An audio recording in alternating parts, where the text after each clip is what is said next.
On this channel, $1 Million Made Easy, we love to run numbers for people, showing what the S&P 500 might do in the future if it continues to do what it's been doing for the last 100 years. So we use the data it's right here for the S&P 500 for every year since 1924. I had this request. This individual said he's 21 years old, currently has 80,000 saved. I'm going to type in 80,000 here. Says he wants to see where that might be with no contributions. So let's just see. 1924 numbers would be right down through here, but let's do it for every single year. This is with no contributions. This is putting it in there and forgetting it. Again, if he's 20 years old, maybe he's looking at 30, 35, or 40 years out. Let's see.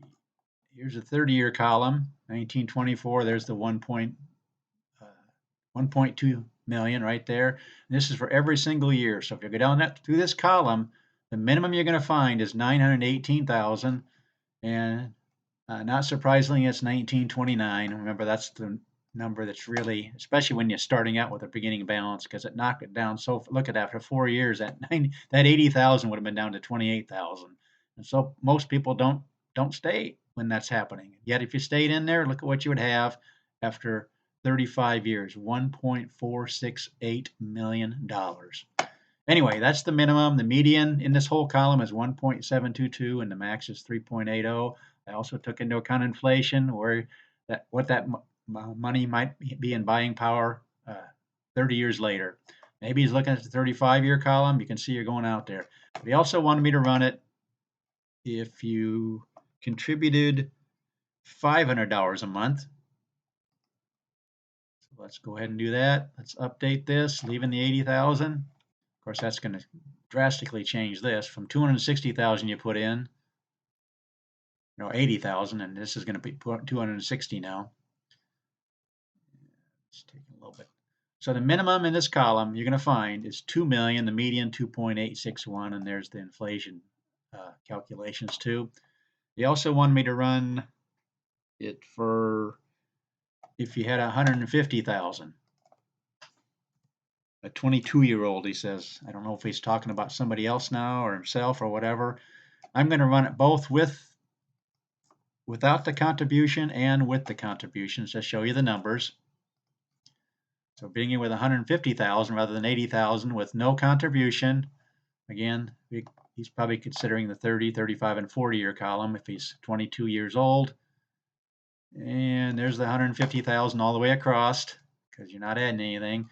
In that case, after 30 years, in a worst case scenario, you'd have 1.721 million, which is again 1929. A 35-year column, the minimum would be 2.7.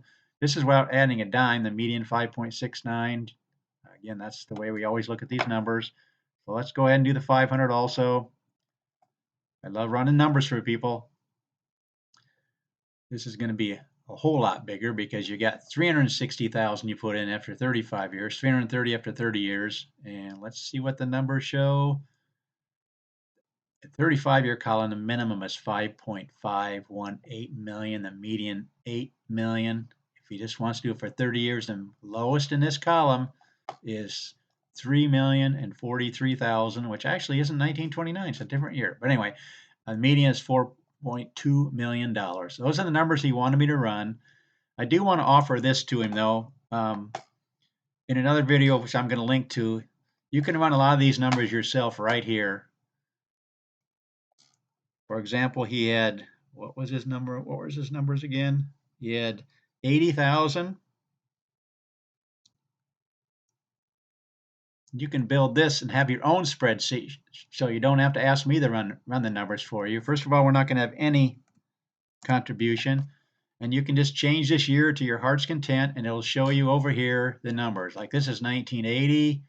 If you want to do 1929. Watch the numbers right here. I type in 1929. It will automatically do with the calculations. And by the way, if you do this, I made a mistake when I had to make this spreadsheet. This should actually say D46, not D47. I must have hit the wrong button there. So in other words, after 40 years, if the returns were like 1929, with this scenario, just putting 80,000 in and never adding another dime, after 40 years, you'd have 2.382 million if the returns were like 1929. Again, you just change the year. So you can play with these numbers all you want. The other criteria, you wanted to put $500 a month in. That jumped it up to 7 million. What was it before?